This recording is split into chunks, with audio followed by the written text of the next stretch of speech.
Hello, welcome to another battle report. This is a game of Warhammer 40k between my Chaos Space Marines and Anthony from the Sustainable Center's Grey Knights and Imperial Guard allied force. We played 1750 and rolled up 5 objectives. I believe this is just the standard 12-inch deployment, nothing fancy. Here you can see the left side of Anthony's army from my perspective. He's got 2 Cyphelman Dreads on the left-hand side there by the dice, a Razorback with Psi ammo, with his Inquisitor and some Mooks in there, I believe. He's got 2 10-man squads of Grey Knights that have been combat squadded, so that's 5 Grey Knights in the back. He's got a special weapons squad with melta-guns.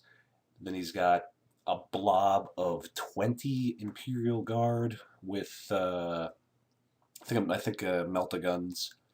Then on the right-hand side of the screen, you can see he's got another special weapons squad with 3 melta-guns, and then just a regular Lehman Russ. I know it looks as though it's Lehman Rush Demolisher, but this is just a regular Lehman Russ. They're behind an Aegis defense line with the quad gun. And he's got another Cyphelman Dread and another 5-man Grey Knight squad that's been combat squadded on the right side of that central sort of deployment. And then on the far right side of the board, which I took from a strange angle, he has another Razorback with 5 Grey Knights in it. And one objective is in his deployment zone behind the quad gun. In the center of the board, we have that piece of the 40k terrain and 2 objectives in the center. And then you can see the left side of my deployment facing my side of the board. We have 1 Rhino with 10 Chaos Space Marines, 2 plasma guns, and a power sword on the champion. It's actually two of the Forge Fiends. However, I just haven't put the second one together because I'm not 100% sure that I want to go with this weapon configuration. So I'm just proxying a Hellbrute in for the second Forge Fiend. In front of them is another Rhino with 10 Chaos Space Marines, 2 plasma guns, and a power sword. And then there are 9 Chaos Space Marines accompanied by a Sorcerer. The Chaos Space Marines have a Melta gun, and the Sorcerer is Mastery level 3 with a 5-up invuln, and that's it. He does not have any other war gear. We have 3 Nurgle-marked Obliterators in the center, an Aegis defense line with a quad gun, and then 2 10-man squads of cultists, 1 with auto guns, 1 with hand weapons and pistols. Yep, and here you can see 1 objective in my deployment zone. And these are the 3 Psyker abilities that I rolled up for the Sorcerer. I chose from Biomancy because I didn't give him a mark of Chaos.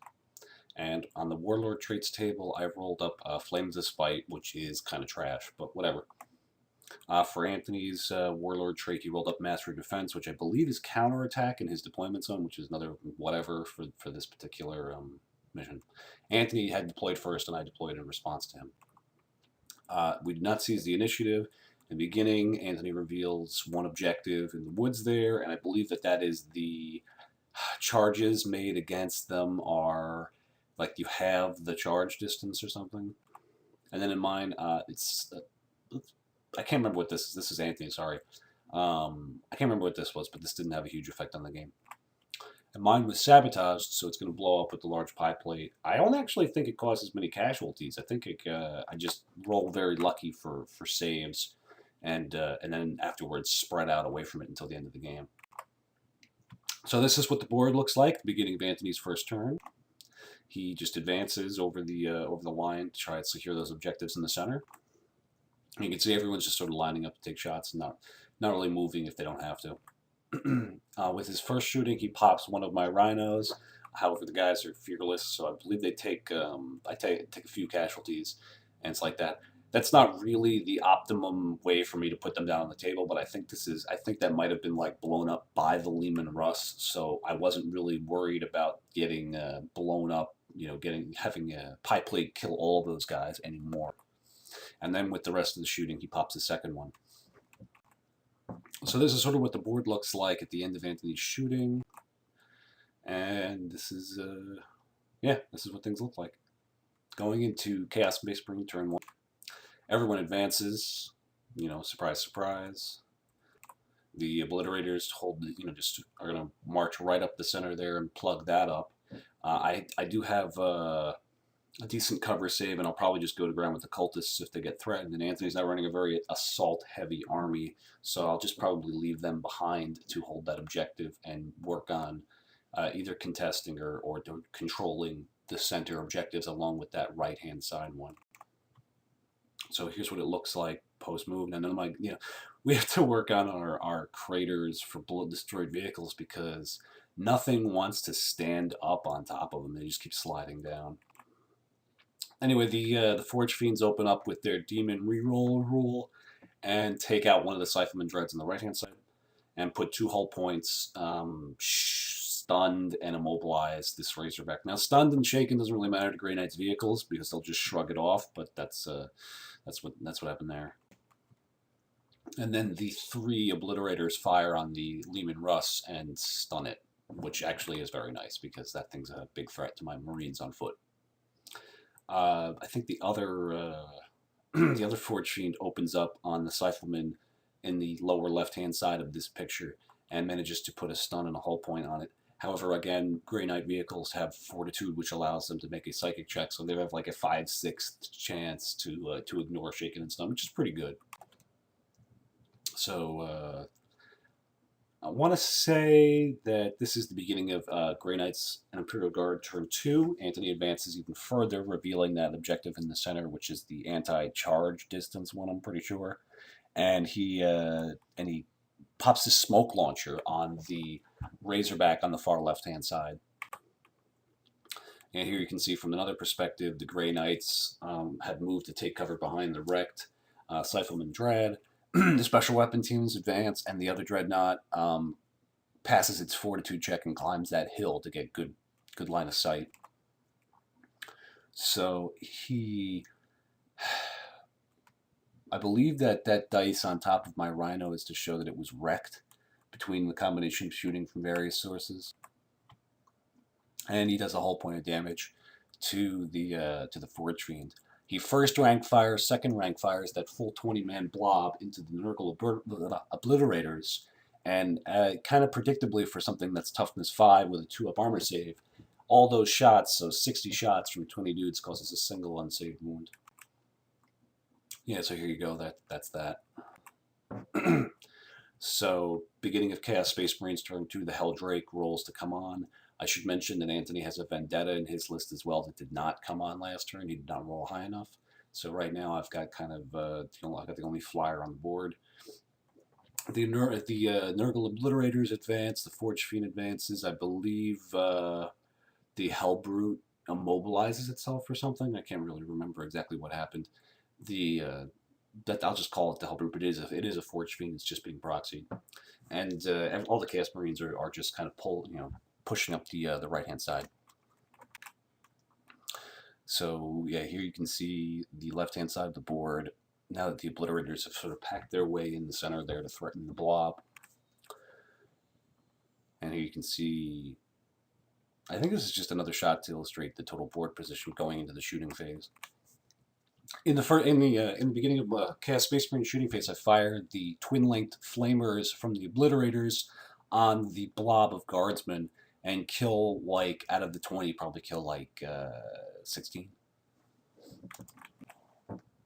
And then the Cultists and Quad Gun fire kills the remainder of the squad. The Helldrake fires its Torrent attack and kills all 5 of the Grey Knights that were in cover behind the Cypherman Dread using its Demon Forge reroll ability. And then the Forge Fiends fire and they shake the Cypherman Dread, which again isn't really a big deal, but detonate the Razorback containing the Warlord and some Grey Knights. And then the plasma guns on the Chaos Space Marines blow up this, or don't blow it up, they just wreck this Razorback, forcing the Grey Knights to step out into cover. And I think this is just a shot to show that the other Chaos Space Marines with the Melted Gun had run to hide behind that building from the Leman Russ. So this is the board at the end of Chaos Space Marines turn 2. There are no real assaults that I can make. I think I might have tried to assault the Grey Knights that are in cover if those guys had shot and blown up the Razorback and maybe just failed it. Either way, it doesn't make a huge difference. Going into Grey Knight Imperial Guard turn 3. He advances with the Melta-Guns and the Special Weapons Squads.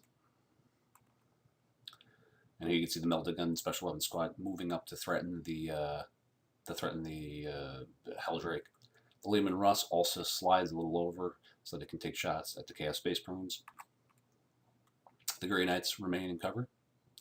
This is actually, I believe, the beginning of Chaos Space of Imperial Guard shooting. The Leman Russ fires its pie plate into that squad that had been closest to the Razorback and kills the majority of the squad. The Melta-Guns fire into the Obliterators and kill one and put a wound on another. And Grey Knight shooting eliminates everything but the champion. I know it looks like he has Power Fist, but let's use our imaginations and pretend that he has a Power Sword. And the Plasma Gun in that squad in the front. And the Melta-Gun Special Weapons Squad destroys the Helldrake. I believe he then rounds it out by firing the remainder of his weapons into that Obliterator squad, killing another one. He fails his panic check and runs away because Obliterators are no longer fearless. This brings us to Chaos Space Marines turn 3. The Space Marine squad with the Sorcerer on the left advance. The other Chaos Space Marines on the right advance. The Obliterator does not rally and continues to run. The Forge Fiend advances. These Chaos Space Marines fire their Melta-Gun at the Leman Russ, and I don't believe it causes any damage. And then we move into Assault. I should say that the Chaos Space Marines with Plasma Guns on the lower side, they eliminate the Grey Knights through shooting. And the Forge Fiend causes some wounds to, I think it might have blown up one of the other Cypherman Dreads.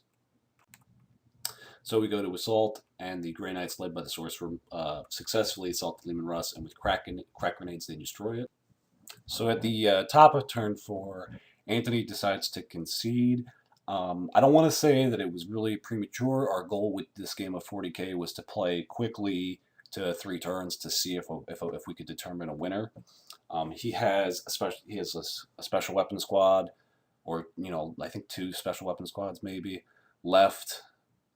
A single 5-man Grey Knight squad and a single squad with his attached Inquisitor, a Cypherman Dread, and that's pretty much it.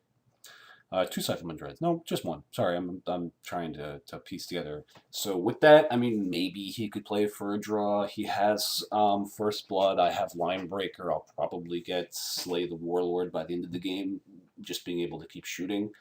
I have cultists that can run up and try to grab that center objective as well. So it's very likely that at the least I'll have 2 objectives, possibly 3. So our interest again was to play quick, fast games to try out these lists rather than get bogged down in a full 6-turn match. Since we're not 100% on 40K to begin with, it seems sort of foolish to commit to playing full games with lists that we're not 100% about. On the whole, I was very pleased with the performance of this list. I have some things that I'm not entirely sure about, namely the fact that I'm spending like 350 points on 2 Forge Fiends to get 16 shots at Ballistic Skill 3. Yes, it's very strong. It's very effective against light vehicles and stuff like dreadnoughts and stuff like that. Pardon me. And having 1 turn of very effective shooting via the Demon Forge special rule is very nice as well. The Helldrake coming on and just being able to eliminate a squad that's not, that's even in cover, and when models are in cover, they're going to be clustered around objectives on the battlefield. They're clustered around scenery, so it's very easy to touch them all with the template, and then it's just a kiss of death.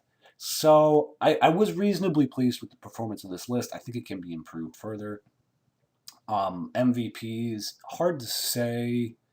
Probably the Nurgle-marked Obliterators for absorbing a tremendous amount of firepower. I do miss the fact that they're no longer Leadership 10 and Fearless, because it just means that there's going to be wacky stuff is going to happen.